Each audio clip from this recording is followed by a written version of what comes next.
Hello বন্ধুরা, এই গরমের কথা মাথায় রেখে এখন এই গরমকালে নানান রকমের ঘামাচি ফুসকুড়ি এগুলো হতেই থাকে।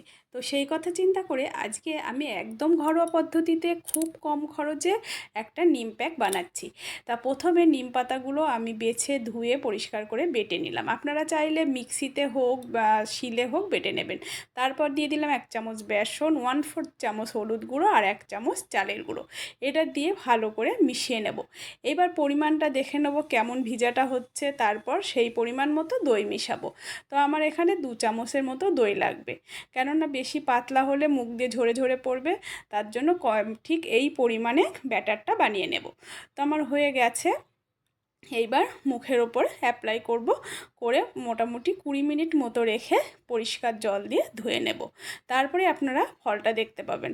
তো কেমন হয়েছে অবশ্যই জানাবেন, একবার ট্রাই করুন। বাই।